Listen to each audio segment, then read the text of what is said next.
গণঅভ্যুত্থান পরে আমরা শ্রমিকরা প্রত্যাশা করতে পারি আমাদের জীবন এবং জীবনমান উন্নত হবে।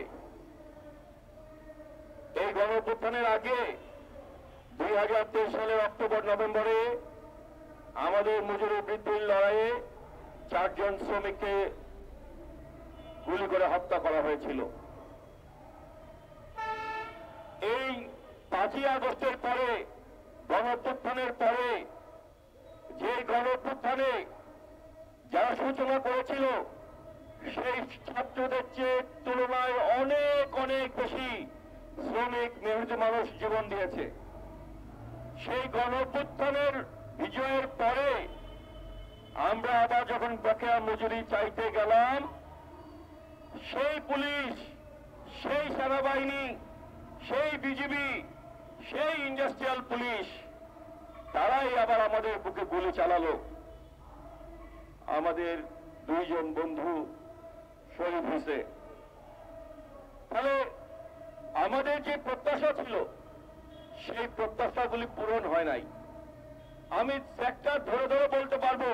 এই একটু আগে এক জায়গায় বক্তৃতা দিয়ে আসলাম যে 2024 সালের গণঅভ্যুত্থান শ্রমিকদের প্রত্যাশা এবং ভাবনা। সেখানে আমি সেক্টর ধরে ধরে বলছি কিভাবে প্রতিটা সেক্টরের শ্রমিকদেরকে বঞ্চনা করা হয়েছে। এই গত রোববার দিন এখানে হাজার হাজার রিক্সা নিজেবাই শ্রমিক এক হয়েছিল। কেন? আদালত একটা রায় দিয়েছিল, সেই রায় আপনার বলেছিল মাত্র 3 দিনের মধ্যে ঢাকা শহর থেকে এই 12 লক্ষ রিক্সাকে বের করে দিতে হবে। একটা তুগলকি সিদ্ধান্ত। যেই 2 জন বিচারপতি এই রায় দিলেন তারা কি একবারও ভাবলেন না যে কিভাবে সম্ভব, সংখ্যা যদি ধরি 3 দিনের মধ্যে কিভাবে এই অটো বের করে দেওয়া যাবে। আর এই যে পরিবারগুলি আছে 12 লক্ষ শ্রমিকের পিছনে আরো 4 জন 5 জন করে ধরেন, তাদের পরিবারগুলি আছে, তাদের কি হবে? তাদের মানে রুটি রুজির কি হবে? সেই বিষয়গুলি বিবেচনা করলেন না। কিন্তু তারা বিবেচনা করছে বেক্সিমকোকে কিভাবে বাঁচানো যায়। 50,000 কোটি টাকা বেক্সিমকোকে ঋণ দিতে চায়। এসআরএমকে 20,000 কোটি টাকা ঋণ দিয়েছে। আর গতকাল বাংলাদেশ ব্যাংকের গভর্নর বলেছেন এই যে এসআরএম জোর করে ব্যাংকের মালিকানা নিয়েছিল, এসআরএম ব্যাংককে ফাঁকা করে বিদেশে পালিয়ে গেছে। শুধু ব্যাংকগুলি থেকে $10 বিলিয়ন, 1,20,000 কোটি টাকা সে বিদেশে নিয়ে গেছে। আজকে সে দাবি করছে সে সিঙ্গাপুরের নাগরিক। আমি বলতে চাই আপনি বাংলাদেশ থেকে টাকা পাচার করে সিঙ্গাপুরের নাগরিক হয়েছেন, সিঙ্গাপুরের হোটেলের মালিক হয়েছেন। আপনার মতো সামিট গ্রুপের আজিজ খান সাহেবও তার সমস্ত সম্পত্তি বিক্রি করে প্রতিটা পয়সা সিঙ্গাপুরে নিয়ে গেছে এবং সিঙ্গাপুরের এখন সে 41তম ধনী ব্যক্তি। এভাবে আপনারা দেশকে পাচার করে দিচ্ছেন, দেশের সম্পদ পাচার করে দিচ্ছেন। আর আমরা গরিব মানুষ, আমাদের এই ভাই ব্রাদাররা বিদেশে মাথার ঘাম পায়ে ফেলে প্রতি বছর বাংলাদেশের জন্য $22,000 কোটি আয় করে নিয়ে আসে। আর আমরা গার্মেন্টস শ্রমিকরা প্রতি বছর বাংলাদেশের জন্য $45 বিলিয়ন মানে $4,500 কোটি আমরা আয় করে আনি। আপনারা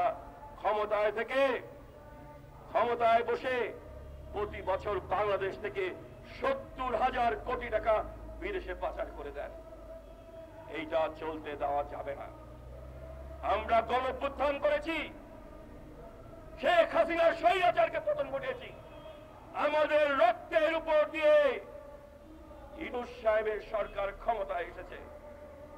আমাদের প্রত্যাশা যদি পূরণ না হয়, আমাদের মজুরি যদি বৃদ্ধি না হয়, দ্রব্য মূল্য যদি কমানো না হয়, আমাদের জীবনকে যদি দুর্বিষহ করে তোলা হয়, তাহলে আপনারা শেখ হাসিনার মতো ক্ষমতায় থাকতে পারবেন না। আমরা একটা অভ্যুত্থানের মধ্য দিয়ে শেখ হাসিনা সরকারকে পরাজিত করেছি, কিন্তু ব্যবস্থার বদল হয় নাই। যেই যারাই ক্ষমতায় ছিল শুধু আওয়ামী লীগের চেহারাগুলির পরিবর্তে অন্য চেহারা আসছে, কিন্তু আপনি দেখেন পুলিশের চেহারা, আর্মির চেহারা, এই যে সচিবালয়ের সচিবদের চেহারা সবই কিন্তু এক আছে, কোনো পরিবর্তন নাই। সেই কারণেই আমাদের জন্য যে প্রয়োজনীয় সিদ্ধান্তগুলি, সেই সিদ্ধান্তগুলি নেওয়া হচ্ছে না।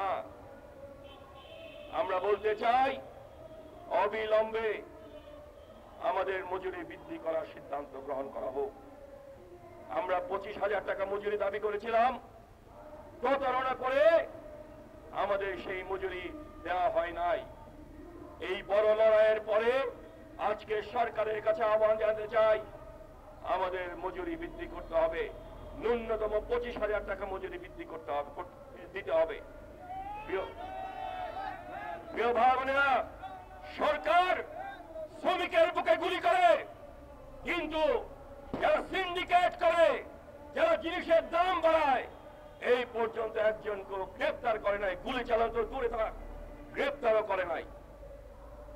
আমরা বলতে চাই অবিলম্বে সিন্ডিকেট ভেঙে দিতে হবে, দ্রব্যমূল্য কমাতে হবে, আমাদের আয়ের নাগালে দ্রব্যমূল্য আনতে হবে, রেশনিং ব্যবস্থা চালু করতে হবে, প্রত্যেক কারখানায় রেশনিং ব্যবস্থা করতে হবে, প্রয়োজনীয় পণ্য রেশনের মাধ্যমে দিতে হবে।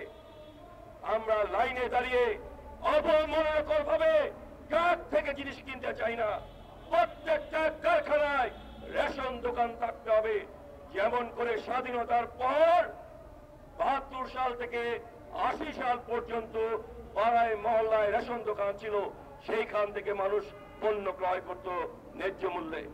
সেই রকম আমরা কারখানায় রেশন দোকান চাই, সেইখানে চাল, ডাল, চিনি, তেল, নুন সব বিক্রি হবে।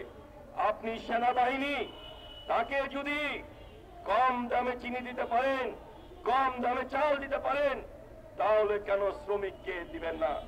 সেনাবাহিনী তো কোনো আয় করে না, শ্রমিকরা বছরে 45,000 কোটি ডলার আয় করে, 4,500 কোটি ডলার আয় করে। সুতরাং শ্রমিকদের কেন দিবেন না? শ্রমিকদের দিতে হবে। আমি আর বক্তব্য বাড়াবো না।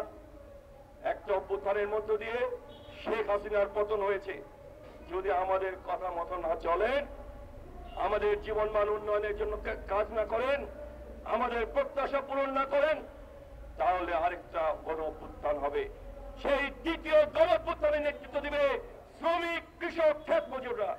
তাদের নেতৃত্বে একটা গণ অভ্যুত্থান হবে, সেই গণ অভ্যুত্থানে শ্রমিক কৃষকের রাজত্ব কায়েম হবে। সবাইকে ধন্যবাদ, সবাই ভালো থাকবেন। লাল সালাম।